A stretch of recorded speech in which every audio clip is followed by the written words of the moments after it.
दोस्तों, government exam से संबंधित एक और नोटिफिकेशन लेकर आया हूँ जो दक्षिण पूर्व मध्य रेलवे का है, यानी साउथ ईस्ट सेंट्रल रेलवे कार्मिक विभाग मंडल रेल प्रबंधन कार्यालय बिलासपुर। ये जो जगह है बिलासपुर के लिए है। विषय है वर्ष 2025-26 के लिए दक्षिण पूर्व मध्य रेलवे बिलासपुर मंडल में अप्रेंटिस एक्ट 1961, यानी जो है एक्ट है अप्रेंटिस एक्ट 1961 के अंतर्गत यह विज्ञप्ति जारी की गई है। प्रथम नंबर में दिया गया है दक्षिण पूर्व मध्य रेलवे बिलासपुर मंडल में अप्रेंटिस एक्ट 1961 के अंतर्गत निम्नलिखित ट्रेडों पर अप्रेंटिस के रूप में चयन के लिए बिलासपुर मंडल हेतु पात्र उम्मीदवारों से बिलासपुर जो है रेलवे स्टेशन उसमें उसकी वेबसाइट पर जाकर 25/2/2025 यानी 25 फरवरी 2025 से 25 मार्च 2025 रात 12 बजे ऑनलाइन आवेदन आमंत्रित किए जाते हैं। यानी जो इसको फॉर्म फिलिंग की डेट है 25/2/2025 से 25/3/2025 यानी 1 महीने है। आ नंबर में दिया है रिक्तियों की संख्या। ट्रेड दिया गया है जनरल EWS अल्पसंख्यक SC ST कुल पद भूतपूर्व सैनिक दिव्यांग। कारपेंटर में जनरल के लिए 15 है, EWS के लिए 4 पद है, OBC के लिए 10 है, SC के लिए 6 है, ST के लिए 3 है, कुल पद 38 है। भूतपूर्व सैनिक के लिए 4 है, दिव्यांग के लिए 2 पद है। कोपा में दिया है जनरल के लिए 40 है, EWS के लिए 10 है, OBC के लिए 27 है, SC के लिए 15 है, ST के लिए 8 है, कुल 100 पद है। भूतपूर्व सैनिक के लिए 10 है, दिव्यांग के लिए 4 है।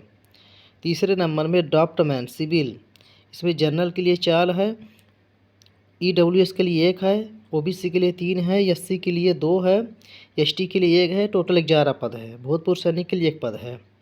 चौथे नंबर में इलेक्ट्रीशियन का जनरल के लिए 74 पद है, EWS के लिए 18 पद है, OBC के लिए 49 पद है, SC के लिए 27 पद है, ST के लिए 14 पद है, कुल 182 पद है। भूतपूर्व सैनिक के लिए 18 पद है और दिव्यांग के लिए 7 पद है। 5वें नंबर में दिया है मैकेनिकल और इलेक्ट्रॉनिक। जनरल के लिए 2 पद है, EWS के लिए 1 पद है, OBC के लिए 1 पद है, SC के लिए 1 पद है, ST के लिए 0 है, कुल पद 5 है। भूतपूर्व सैनिक के लिए 1 पद दिया गया है। 6वें नंबर में दिया गया है फिटर में जनरल के लिए 84, OBC EWS के लिए 21, OBC के लिए 56, SC के लिए 31, ST के लिए 16, टोटल पद है 208। भूतपूर्व सैनिक के लिए 21 और दिव्यांग के लिए 18 पद है, 8 पद है सॉरी। 7 नंबर में मशीनिस्ट यानी जो मशीन के लिए है मशीनिस्ट। जनरल के लिए 2 है, EWS के लिए 0 है, OBC के लिए 1 है, SC के लिए 1 है, ST के लिए 0 है, कुल 4 पद है। और 8वें नंबर में पेंटर, जनरल के लिए 18 है, EWS के लिए 5 है, OBC के लिए 12 है, SC के लिए 7 है और ST के लिए 3 है, टोटल 45 पद है। भूतपूर्व सैनिक के लिए 3 है, भूतपूर्व सैनिक के लिए 5 है और दिव्यांग के लिए 2 पद दिए गए हैं। 8वें नंबर में प्लम्बर, जनरल के लिए 9 है, EWS के लिए 3 है, OBC के लिए 7 है, SC के लिए 4 है, ST के लिए 2 है, कुल पद 25 है और भूतपूर्व सैनिक के लिए 3 है, दिव्यांग के लिए 1 पद है। RAC mechanic,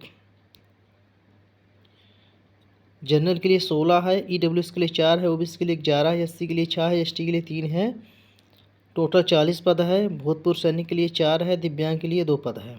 seat mental worker, general के लिए 2 है और OBC के लिए 1 है, SC के लिए 1 है, टोटल 4 पद है। स्टेनोग्राफर अंग्रेजी, इसमें दिया गया है जनरल के लिए 11, EWS के लिए 3, OBC के लिए 7, SC के लिए 4, ST के लिए 2, टोटल 27 पद है। भूतपूर्व सैनिक के लिए 3 है, दिव्यांग के लिए 1 पद है। 12 नंबर में दिया गया है। 13 नंबर में स्टेनोग्राफर हिंदी के लिए, 12 नंबर में स्टेनोग्राफर अंग्रेजी के लिए और इसमें 13 नंबर में स्टेनोग्राफर हिंदी के लिए। 8 पद है जनरल के लिए, 2 पद है EWS के लिए, 5 पद है OBC के लिए और 3 पद है SC के लिए, 1 पद है ST के लिए, टोटल 19 पद है। 2 पद है भूतपूर्व सैनिक के लिए, 1 पद है दिव्यांग के लिए। 14वें नंबर में दिया है डीजल मैकेनिक, जनरल के लिए 3 है, ईडब्ल्यूएस के लिए 1 है, ओबीसी के लिए 2 है, एससी के लिए 1 है, एसटी के लिए 1 है, टोटल 8 पद है। भूतपूर्व सैनिक के लिए 1 पद दिया गया है। और टर्नर टर्नर 15वें नंबर में जनरल के लिए 2 है, ईडब्ल्यूएस के लिए 0 है, ओबीसी के लिए 1 है और एससी के लिए 1 है, एसटी के लिए 0 है, टोटल 4 पद है। बिल्डर में दिया गया है 8 पद है, 2 है, 5 है, 3, 1, 19 और भूतपूर्व सैनिक के लिए 2, दिव्यांग के लिए 1 दिया गया है। वायरमैन यानी तार की जो देख रेख करेंगे। जनरल के 36 पद है, ईडब्ल्यूएस के 9 पद है, ओबीसी के लिए 24 है, एससी के लिए 14 है, एसटी के लिए 7 है, टोटल 90 पद है। भूतपूर्व सैनिक के लिए 9 है, दिव्यांग के लिए 4 है।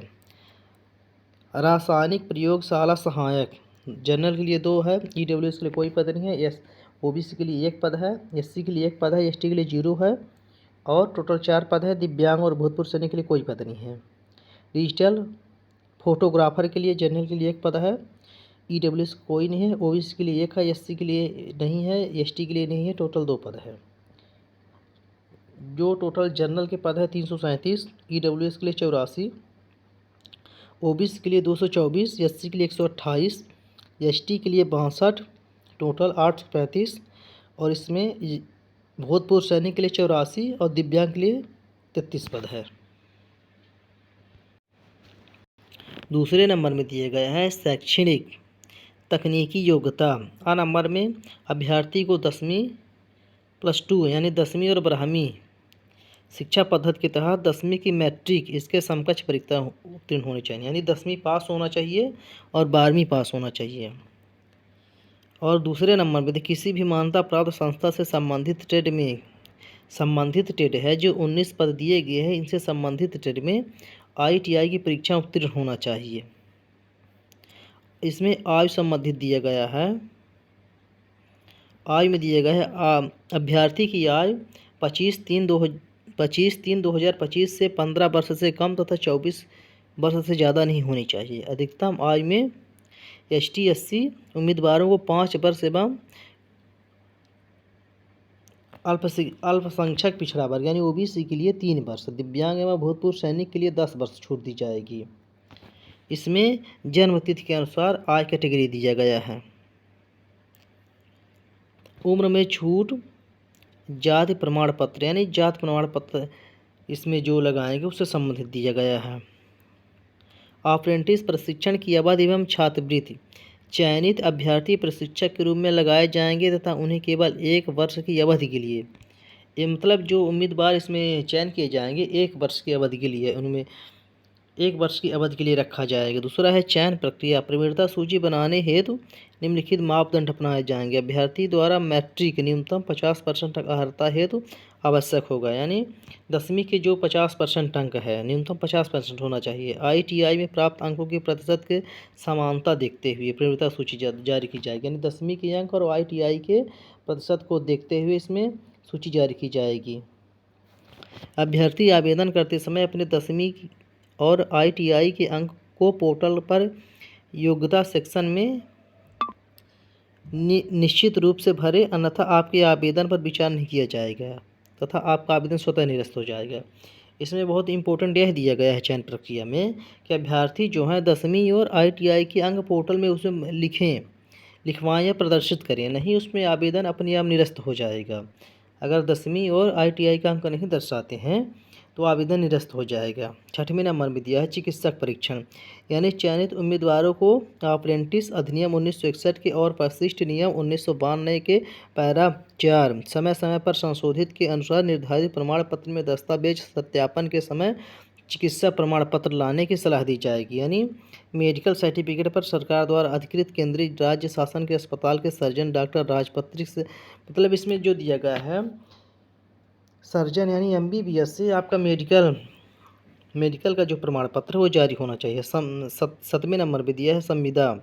चयनित उम्मीदवार को अनुबंध देना होगा या यदि नाबालिग है तो उसके अभिभावक को नियोक्ता के द्वारा, मतलब चयनित जो उम्मीदवार होंगे इसमें अनुबंध यानी एक शपथ लगाना पड़ेगा, और अगर वह जो अभ्यर्थी है नाबालिग है तो उसके माता पिता का शपथ लगेगा और हस्ताक्षर होगा।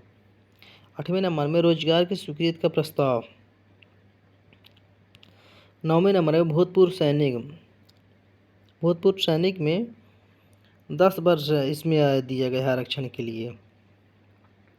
आवेदन प्राप्त की अंतिम तिथि दी गई है। आवेदन प्राप्त की जो प्रारंभिक तिथि है 25/2/2025 यानी 25 फरवरी से चालू हो जाएगा, 25 मार्च तक रात को 12 बजे तक भरा जाएगा। 11वें नंबर पे दिया गया है अभ्यर्थी के लिए सामान्य निर्देश। इसमें वेबसाइट का पता दिया गया है, जाति प्रमाण पत्र से संबंधित है, ITI से संबंधित है, ज्वाइनिंग में संबंधित है, DA नहीं दिया जाएगा, ये है।